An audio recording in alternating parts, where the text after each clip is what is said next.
आज हम इस एक्सप्लेन में बात करेंगे इंदिरा गांधी की हत्या के बारे में कि क्यों हुई थी हत्या। चलो शुरू करते हैं।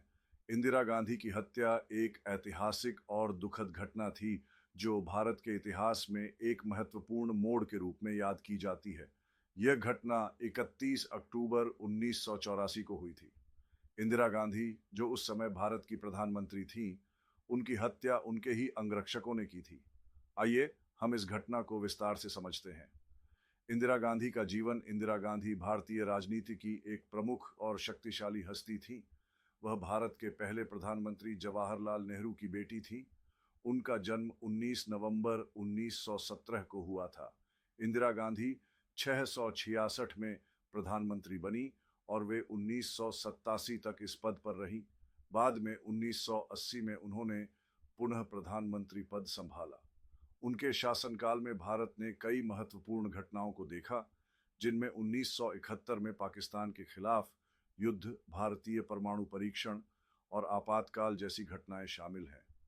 इंदिरा गांधी की हत्या की पृष्ठभूमि। इंदिरा गांधी की हत्या से पहले पंजाब में सिखों और भारतीय सरकार के बीच तनाव बढ़ चुका था।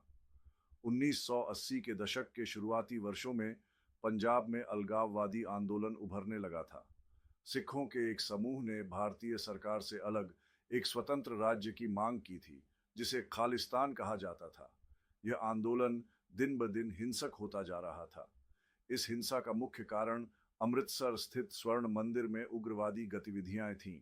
1982 में सिख उग्रवादी नेता जरनैल सिंह भिंडरांवाले ने स्वर्ण मंदिर में शरण ली थी और वहां से अपनी गतिविधियों को संचालित किया। भारतीय सरकार ने इस आंदोलन को दबाने के लिए 1984 में ऑपरेशन ब्लू स्टार नामक सैन्य कार्रवाई शुरू की, जिसका उद्देश्य स्वर्ण मंदिर में छिपे हुए उग्रवादियों को नष्ट करना था। इस ऑपरेशन में कई सिख उग्रवादी मारे गए और स्वर्ण मंदिर को भी नुकसान हुआ। इस सैन्य कार्रवाई के कारण सिख समुदाय में भारी आक्रोश था और इसे लेकर कई सिखों के बीच गहरी नफरत और विरोध उत्पन्न हुआ। इंदिरा गांधी पर आरोप था कि उन्होंने स्वर्ण मंदिर में सैन्य कार्रवाई का आदेश देकर सिख धर्म की गरिमा को आहत किया। इसका परिणाम इंदिरा गांधी की हत्या के रूप में सामने आया।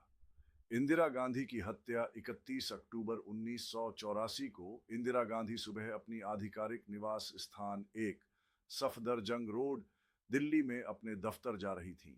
उस वक्त उनके साथ दो सिख अंगरक्षक थे, बिनोय सिंह और सतवंत सिंह। दोनों अंगरक्षकों ने मौका देखकर इंदिरा गांधी पर गोलियां चला दी।